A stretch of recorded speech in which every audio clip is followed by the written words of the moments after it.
दोस्तों yes bank की बात करें तो यहाँ पे बहुत बड़ी गुड न्यूज निकल के आ रही है यस बैंक के लिए। यस बैंक ने बहुत कुछ अचीव किया है पिछले 2 साल में और यहाँ पे आप देख सकते हो कि एफआई की पहली पसंद बन गया है यस बैंक। लगातार उसमें इन्वेस्टमेंट बढ़ रहा है, भले ही इसकी प्राइस नीचे आई और इसके पीछे वजह है बाजार में गिरावट का माहौल, लेकिन आने वाले समय में एक जबरदस्त तेजी का दौर फिर शुरू होगा यस बैंक में और इस बार पुरानी हाई को तोड़ के नई हाई बना सकता है जो 24.75 की बनी थी।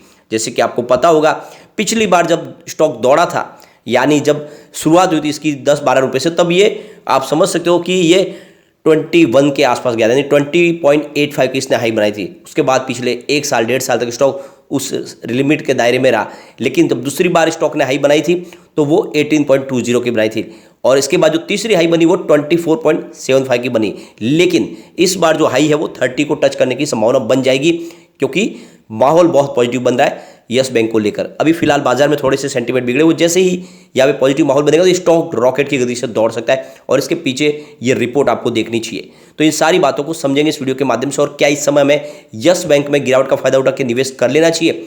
सबसे पहले यहाँ पे जो सबसे बड़ी बात यह है कि आज बाजार में गिरावट थी। बीएसई सेंसेक्स की हम बात करें तो 60,286 के स्तर पे 220 पॉइंट की गिरावट थी, यानी 0.37% गिरा बीएसई सेंसेक्स।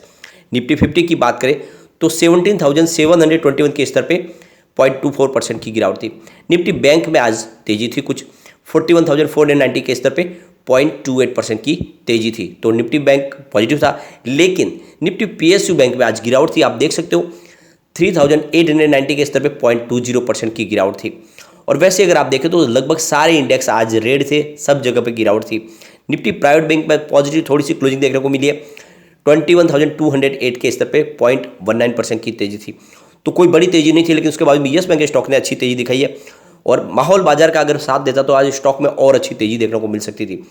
यहाँ पे अगर हम यस बैंक की बात करें, स्टॉक की शुरुआत 16.70 पर हुई, यानी शुरुआत पॉजिटिव हुई, कल की क्लोजिंग 16.75 के आसपास थी, लेकिन इंट्राडे में 16.55 का लो भी बनाया, यानी कुछ समय के लिए स्टॉक रेड होते हुए दिखाई दिया, लेकिन उसके बाद में स्टॉक में पॉजिटिव खरीदारी के दम पे स्टॉक बढ़ने लगा और 16.95 का इंट्राडे में हाई बनाया। अंत में क्लोजिंग 16.90 पर रही, 1.50% की तेजी के साथ। तो अभी भी रिटेल इन्वेस्टर इसमें काफ़ी ज़्यादा पैनिक करे और वो उनकी वजह से ही यहाँ पे आपको ये थोड़ा सा प्राइस में दबाव देखने को मिलेगा।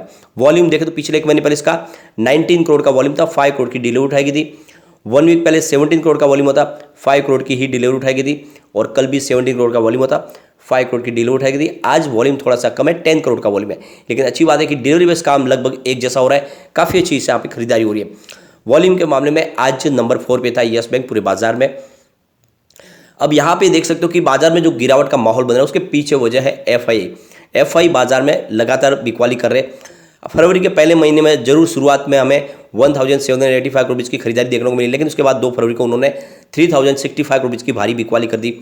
3 फरवरी को उन्होंने 930 करोड़ का माल बेचा और 6 फरवरी को कल 1,218 करोड़ की बिकवाली की, तो आज उन्होंने 2,559 करोड़ की भारी बिकवाली की है और टोटल जो उनकी आप देख सकते हो सिर्फ 7 दिन के अंदर बिकवाली टोटल 5,990 करोड़ की हो गई, नहीं 6,000 करोड़ का उन्होंने माल बेच दिया है। और अभी फिलहाल जिस तरह से एफआई की बिकवाली जारी है इस वजह से बाजार में दबाव देखने को मिल रहा है। लेकिन इसके बीच में अगर आप देखें तो जो एफआई का जो पहला भरोसा है वो यस बैंक के ऊपर है। एफआई इस समय दिसंबर में उनकी जो होल्डिंग है उसको बढ़ा चुकी है, यानी दूसरी तरफ तो देखें तो दिसंबर से उनकी होल्डिंग काफ़ी कम होती जा रही है। एफआई दूसरे शेयरों से अपनी होल्डिंग को निकाल रहे हैं, लेकिन उसके बावजूद भी एफआई की होल्डिंग बढ़ रही है। आप देख सकते हो 11.09% के आसपास जो होल्डिंग थी वो 23.24% पे पहुंच गई है और ये काफ़ी अच्छी बात है। तो यस बैंक के अचीवमेंट की अगर हम बात करें तो मूडीज ने जो उभरते हुए बाजार है उसमें 90 जो बैंक है स्पेशलाइज्ड और जो रिटेल बैंकिंग सेक्टर के जो बैंक है उसमें यस बैंक को नंबर 5 पे रखा, यानी ये आप समझ सकते हो कितना बड़ा अचीवमेंट है। एक बैंक जो पूरी तरह से डूब चुकी थी वो फिर से उठते हुए 90 बैंकों की इस लिस्ट के अंदर 5 नंबर पे आ जाना बहुत बड़ी बात हो जाती है। और मूडीज के हिसाब से यस बैंक काफ़ी अच्छा अचीव कर रही है और टेक्नोलॉजी के दम पे यस बैंक वाकई में अच्छी सर्विस प्रोवाइड कर रही है और इसीलिए इनको दूसरी बैंकों के मुकाबले आप देख सकते हो कि 5वें नंबर पे आई है। और जैसे ही मूडीज की तरफ से रिपोर्ट निकल गया उसका इफेक्ट भी देखने को मिला और ग्रीन जोन में स्टॉक आया। दूसरी तरफ यस बैंक अंदर से बहुत मजबूत हो गई है क्योंकि 48,000 करोड़ का जो बैड लोन था वो जेसी फ्लावर्स को ट्रांसफर कर दिया गया है। अब इनका जो नेट एनपीए है वो 2%, ग्रॉस एनपीए 2% हो गया और नेट एनपीए 1% पर आ चुका है, यानी लगभग एनपीए फ्री हो चुके हैं यस बैंक एक तरह से। ऊपर से 8,896 करोड़ का एक बड़ा जो निवेश है इनको एडवेंट और कार्यालय की तरफ से मिल चुका है और इस तरह से यस बैंक काफ़ी मजबूत दिखाई दे रही है। दूसरी तरफ अगर आप देखें तो आईसीआईसीआई सिक्योरिटीज की तरफ से यहाँ पे कुछ बातें हैं जो इसमें अभी गौर करना जरूरी है कि जैसे कि जो बैड लॉन्स का रिजोल्यूशन है उसमें भी देरी हो रही है और इसी वजह से देखें तो इनको प्रोविजन भी इस बार रखना पड़ा क्योंकि ये प्रोसेस अभी पूरा हुआ नहीं है। तो इसमें जो देरी की वजह से अगर देखें तो आने वाले समय में ये जो प्रोविजन है ये 3 महीने में अगर पूरा नहीं हो तो फिर से प्रोविजन रखना भी पड़ सकता है, ये भी प्रॉब्लम है। दूसरी तरफ AT1 बॉन्ड्स का जो मामला है राउट डाउन किया है उसको अभी मामला कोर्ट में जाएगा, सुप्रीम कोर्ट में, ये अभी तक इसके लिए टेंशन की बात खड़ी है। और एक है 2023 मार्च में लॉक इन पीरियड खत्म होगा, उसके बाद में क्या शेयर बाजार में बिकने के लिए ज़्यादा आएंगे, ये 3 जो है अभी टेंशन बनी हुई है यस बैंक के लिए। बाकी ओवरऑल यस बैंक का कामकाज बिल्कुल ठीक है और ओवरऑल आने वाले समय तेजी की संभावना भी बन रही है। अब आप देख सकते हो कि यस बैंक ने इन सब बातों को रखते हुए भी यस बैंक की तरफ से आईसीआईसीआई बैंक की तरफ से जो इसकी रेटिंग है उसको होल्ड का रखा गया है और जो इसका टारगेट रखा है वो 19.30 रुपीज़ का रखा हुआ है। IIFL सिक्योरिटीज की तरफ से अनुज गुप्ता ने भी इसमें बाय की कॉल दी गई है। उनके हिसाब से यहाँ पे यस बैंक को 19 का रेजिस्टेंस देखने को मिलेगा, ये पार कर लिया तो फिर 21 से लेकर 23 तक के टारगेट्स देखने को मिल सकते हैं, यानी उनके हिसाब से इसमें खरीदारी की सलाह बन रही है।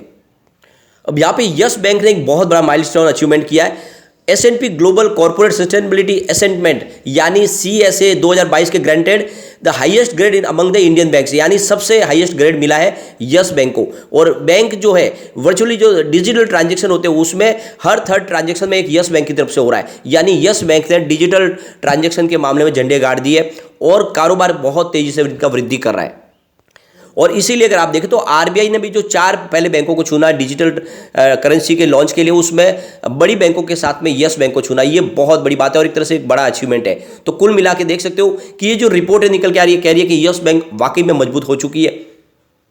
सबसे बड़ी बात है कि यस बैंक को कार्बन डिस्क्लोजर प्रोजेक्ट में भी A रेटिंग मिली हुई है, यानी क्लाइमेट चेंज के लिए यस बैंक की तरफ से जो कोशिश की जा रही है वो नतीजा है कि उनको रेटिंग A ग्रेड की मिल रही है दूसरी बैंकों के मुकाबले, यानी यस बैंक लगातार बहुत एकदम शानदार तरीके से काम करती हुई दिखाई दे रही है।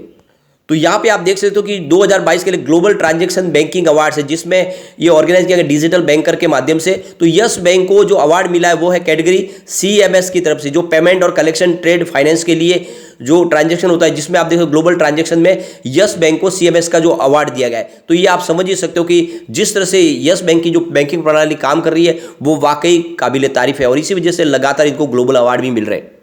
तो इस तरह से देखें तो NRI की पसंद भी बन चुका है यस बैंक और ये आप समझ सकते हो कि ये शुरुआत है। ऐसे में जब इसकी प्राइस बहुत नीचे तो इस मौके का आपको फायदा उठा के यस बैंक में निवेश बिल्कुल करना चाहिए।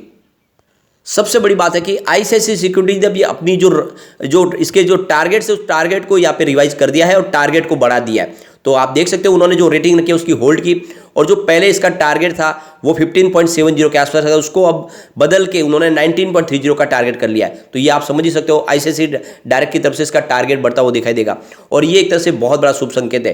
तो ऐसे में यस बैंक की इस कारोबार को देख के हमें लग रहा है कि यस बैंक आने वाले समय डेफिनेटली कुछ बड़ा करते हुए दिखाई देगी। तो नजरिया लॉन्ग टर्म का है तो यही मौका है यस बैंक में निवेश करने का, क्योंकि बार बार स्टॉक आपको नीचे मिलेगा नहीं और मुझे लग रहा है कि इसमें एक तेजी का दौर जल्दी शुरू होने वाला है।